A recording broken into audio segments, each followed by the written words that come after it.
Olá, associado, parceiros e telespectadores. Estamos iniciando o Papo Business, mais um canal de notícias da CISP para levar até você muitas informações. E com a gente aqui hoje, a diretora Érica Dias Garcia. Érica, muito obrigada pela sua presença. Eu que agradeço pelo convite, pela oportunidade de estar participando e desejo muito sucesso, muito boa sorte nesse novo projeto que é o Papo Business. Que assim seja. Então, sem mais delongas, vamos iniciar falando aí dessa nova empreitada, né? Como que foi para você aceitar esse desafio de fazer parte dessa nova gestão da CISP? O desafio foi em vários aspectos, né? Em primeiro lugar, a responsabilidade, né, de estar atuando representando uma diretoria aí da CISP, né, uma instituição aqui da nossa cidade que tem um papel muito importante, não só aqui, mas em toda a região, né, nas confederações, nas federações que ela faz parte, né, todo o trabalho que já foi realizado até esse momento aqui na cidade. Então, imagino que não só para mim, mas todos os outros diretores também é uma responsabilidade muito grande, um desafio muito grande da sequência, né, nesse trabalho.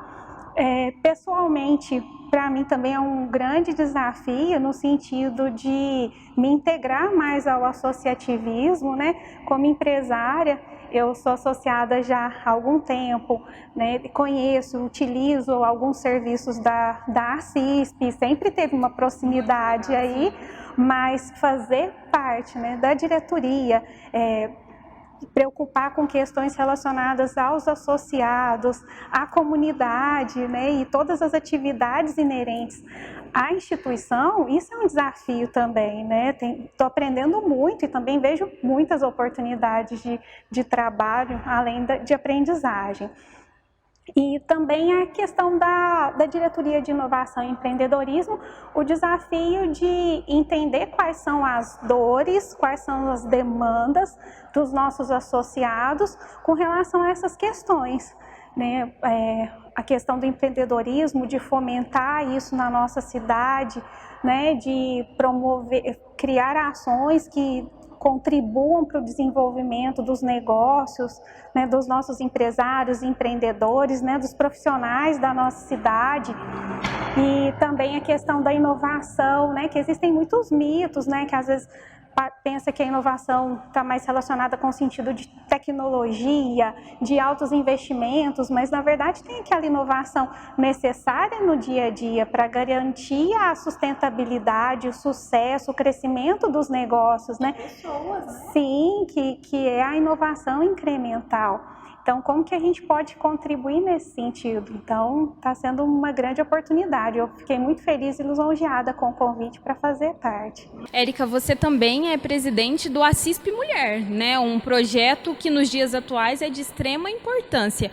Quais os pontos positivos que você vê para o empreendedorismo feminino através do ACISP Mulher? O que é? Conta mais para a gente. Bom, os pontos positivos desse projeto, né, da Câmara da Mulher Empreendedora, que nós chamamos de ACISP Mulher, eu vejo que estão muito ligados com o propósito, né, desse projeto dentro da associação comercial.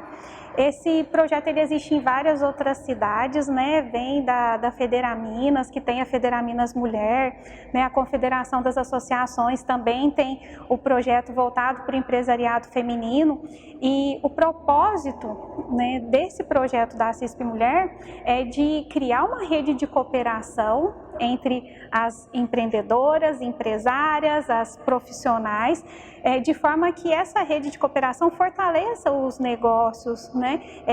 Crie oportunidades, inclusive de representatividade onde se faz necessário, e também de fortalecimento, no sentido de capacitações, sejam elas técnicas, de liderança, rodadas de negócio, enfim, projetos até mesmo relacionados à educação empreendedora de meninas, são várias as possibilidades. Mas eu acredito que os pontos positivos estão estritamente ligados mesmo ao objetivo principal, que é fortalecer, né, essa rede de cooperação e, junto com a associação, com a ACISP, estruturar projetos que vão beneficiar e estimular o empresariado feminino. E já pegando o gancho do assunto ACISP Mulher, eu cobri, né, o primeiro evento e me chamou muita atenção Uma frase que você disse que o projeto Assis para Mulher ele não é somente para empoderar na questão pessoal da mulher, vai muito além disso, né, Érica? Conta pra gente mais sobre isso, como que você vê essa questão também, né? Como que você analisa esse cenário todo dentro do projeto, contribuição feminina e muito mais? Eu acredito que vai além dessa questão do empoderamento, né? Mesmo porque esse termo hoje em dia tá sendo, a pauta tá muito recorrente, né? E que bom que isso acontece, porque traz reflexões, chama atenção para situações que realmente a gente precisa de evoluir, né, nesse sentido. Mas com relação ao termo empoderamento feminino, né, isso é uma opinião pessoal minha, né, um ponto de vista meu, mas assim, empoderar vem no sentido de conceder o poder.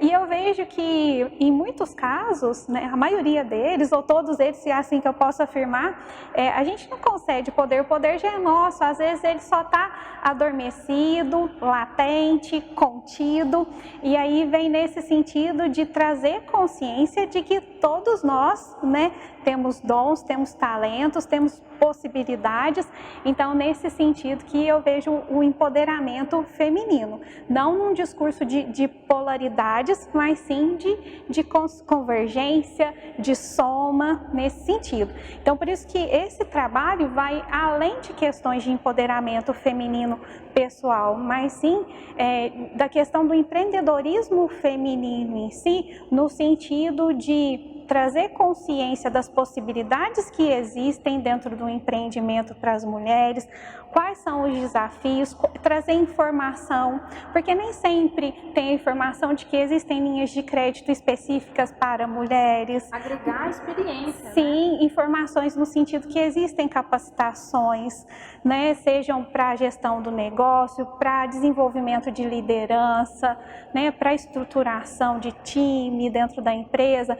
Então, é nesse sentido. E do empreendedorismo feminino como forma de transformação, né, de criação de renda, de geração de emprego, de trazer possibilidade para as mulheres de conciliar a vida profissional com maternidade, né, que muitas mulheres vão empreender nesse sentido, né, não só por ter um sonho, um projeto de constituir uma empresa, de ter um CNPJ, mas por necessidade de conciliar a vida profissional, de ter uma renda, mas também de poder estar próximo aos filhos, né? Muitas mulheres empreendem nessas condições. Então, como capacitar, como a troca de informações, como essa rede de cooperação pode fortalecer esses negócios.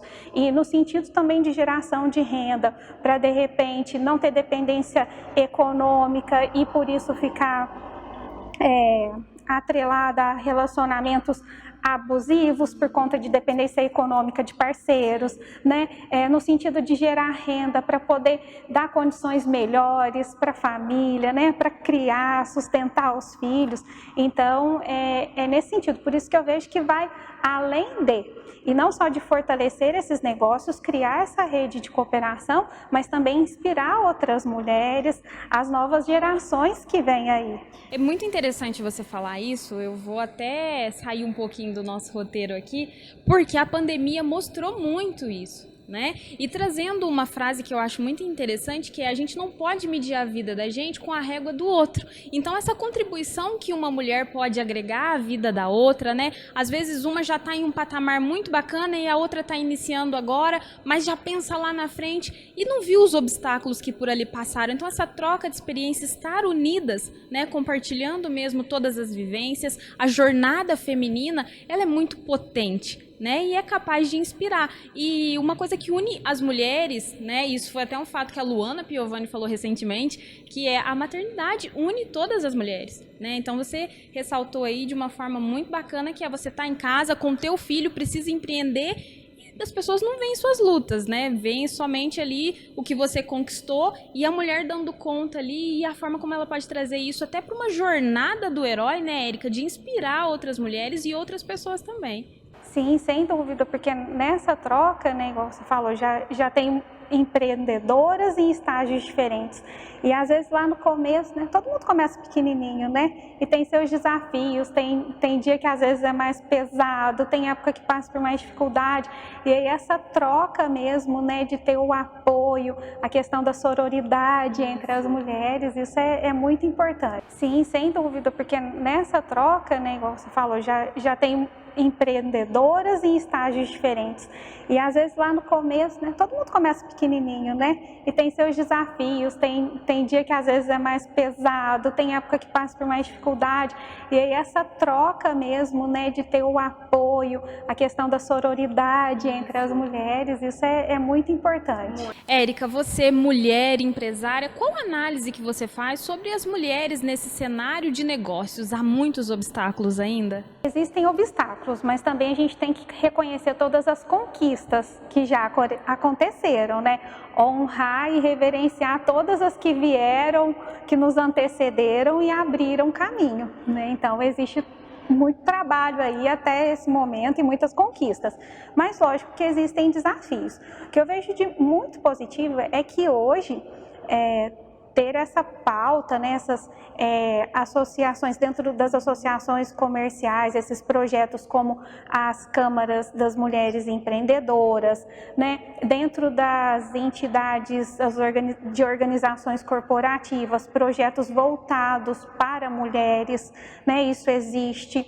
Outras grandes organizações que têm iniciativas nesse sentido de diversidade e inclusão do setor privado, como, por exemplo, o Grupo Mulheres do Brasil, tem a Rede da Mulher Empreendedora. Então, tem muitas iniciativas que isso demonstra todo o progresso que já teve, né? E eu vejo que acelera a velocidade dessas conquistas, né, que ainda precisam de acontecer.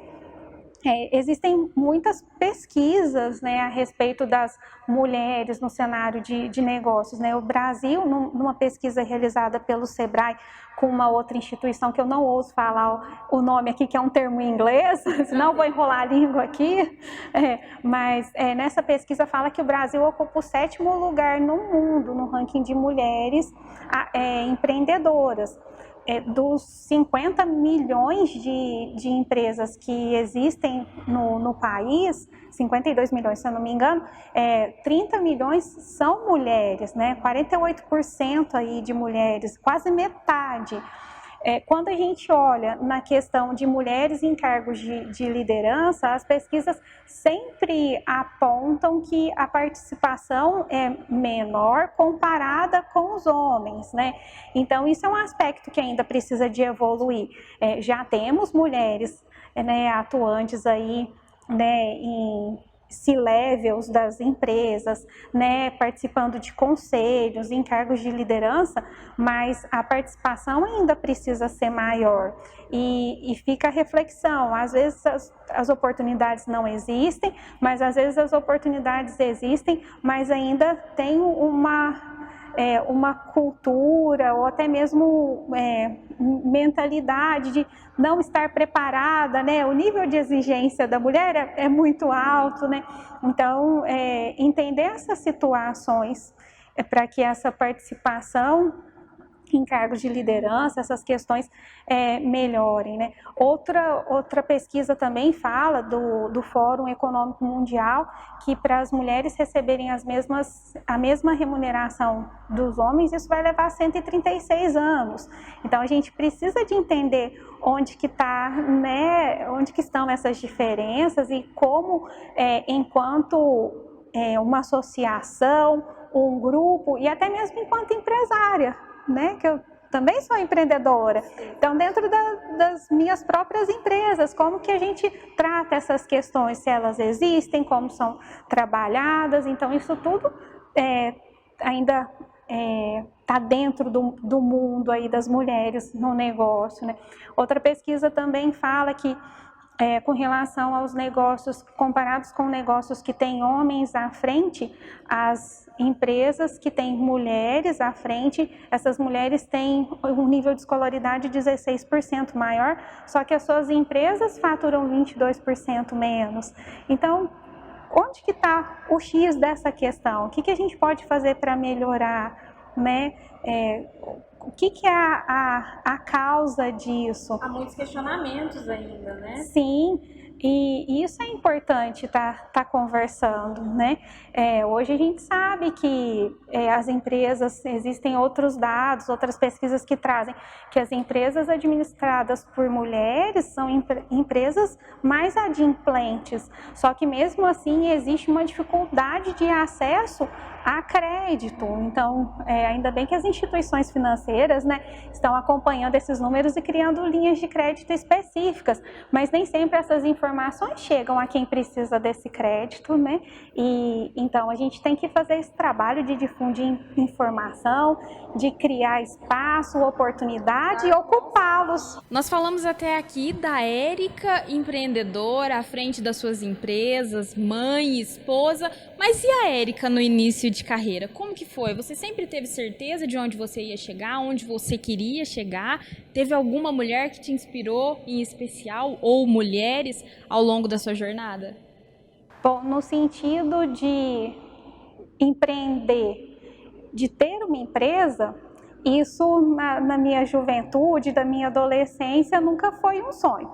Eu sempre tive uma conduta empreendedora, né? Fui estudar, fui me capacitar profissionalmente, comecei a trabalhar desde cedo, tive a oportunidade de trabalhar em empresas muito boas, no sentido não só de estrutura, de liderança, mas de colegas de trabalho também, mulheres e homens que contribuíram para o meu crescimento profissional, que eu sou muito grata a todos eles.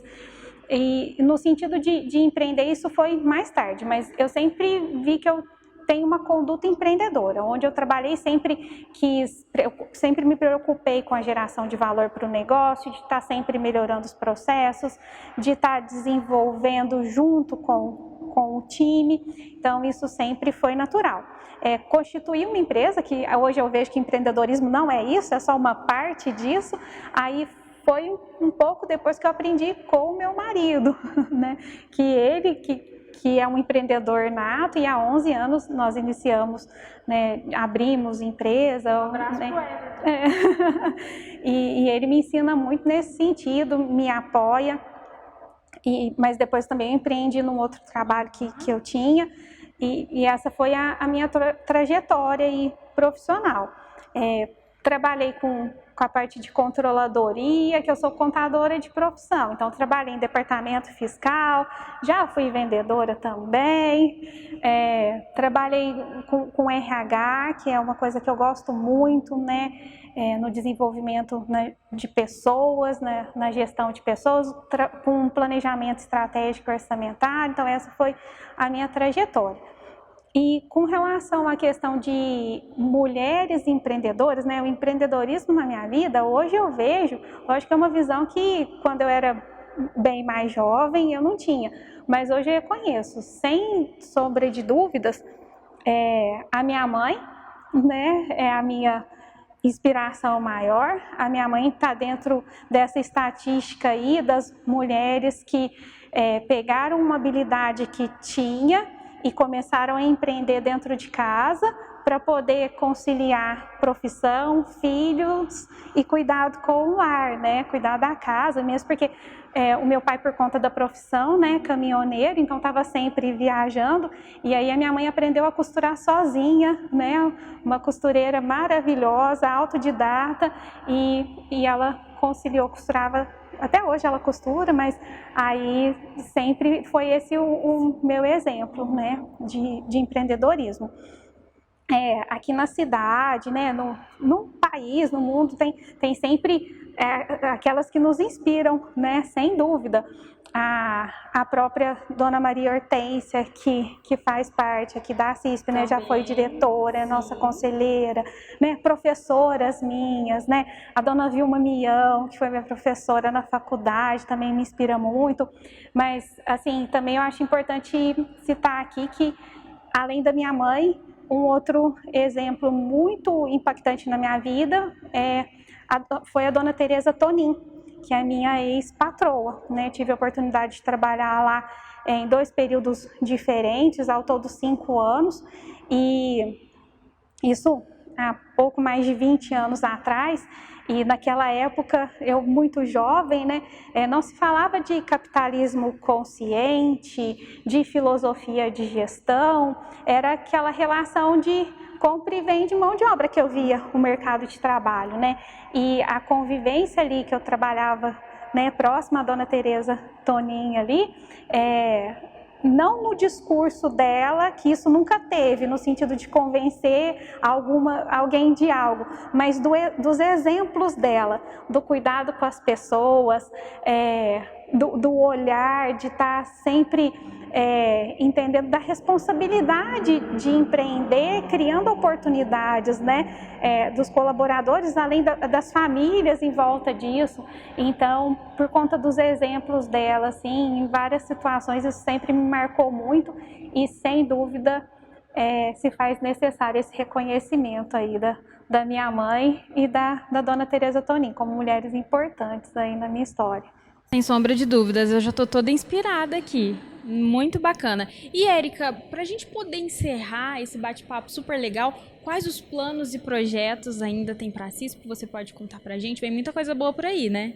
Sim, sem dúvida. Bom, o trabalho com a CISP Mulher, né, que está dentro da Diretoria de Inovação e Empreendedorismo, agora com a eleição e a posse da diretoria da CISP, né, estamos com mais mulheres entrando no nosso grupo, iniciar os trabalhos mesmo, criando os projetos, né, os eventos, as atividades aí, ouvir quem faz parte do grupo, né, mesmo quem não faça parte do grupo, mas faz parte da associação, né, que tipo de trabalho que a gente pode fazer com relação aos associados, o que são as demandas mesmo para estruturar os projetos aí, para poder desenvolver não só as empresas, mas também a comunidade, né, que eu costumo falar que não tem como ter empresas bem-sucedidas, né, numa comunidade que não está indo bem, né, então tem esse impacto aí. Mas tem muita coisa, muito treinamento, curso de capacitação, agora terminando, né, a pandemia agora, né, já dando uma acalmada, já começa a ter a possibilidade de ir a alguns eventos e espero que a situação melhore aí cada vez mais. Mas tem muita coisa boa, não pode dar spoiler por enquanto. É verdade, né? A gente tem a certeza aí de que vem muita coisa boa, muita parceria, muita utilidade pública. E essa é a Érica Dias Garcia, diretora de Empreendedorismo e Inovação da nova gestão da CISP. Érica, muito obrigada por ter topado esse bate-papo, Papo Business, o primeiro. Espero que vocês tenham gostado. Aguardamos os seus feedbacks. Muito obrigada pelo convite mais uma vez. Obrigada pela oportunidade. Um grande abraço a todos.